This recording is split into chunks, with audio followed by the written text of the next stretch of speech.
Puyong nagyud ko sa dagat pangutana. Sama anang mo ingon unsay na nga bag-o sa Bantayan. Sa inyo way na nga bag-o.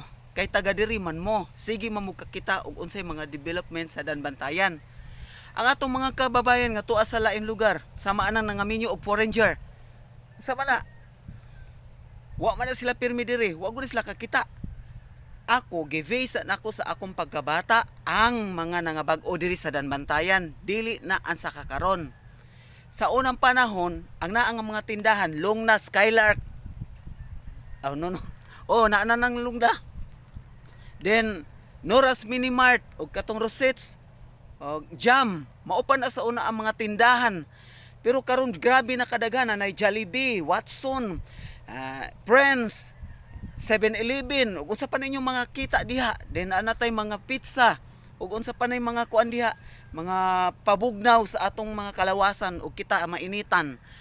Yun na ra ka simple, sabta ninyo ang akong mga video.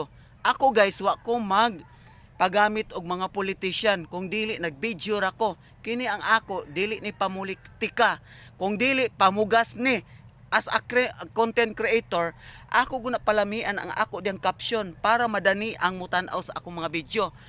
Problema ba na sabta ko ninyo kay ako content creator ko. Wala ko'y politician nga gidapigan.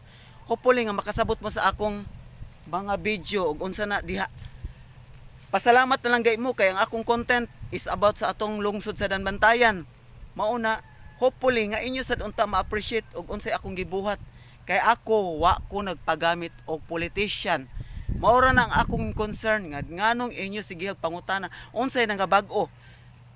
Basta ang akong giingon sa inyo, daghan ta mga kaigsuonan nga nangaminyo og mga foreigner.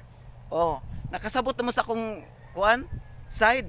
Hopefully nga kamong tanan ta mo sabot na lang kay ako content creator ko. Thank you so much. God bless.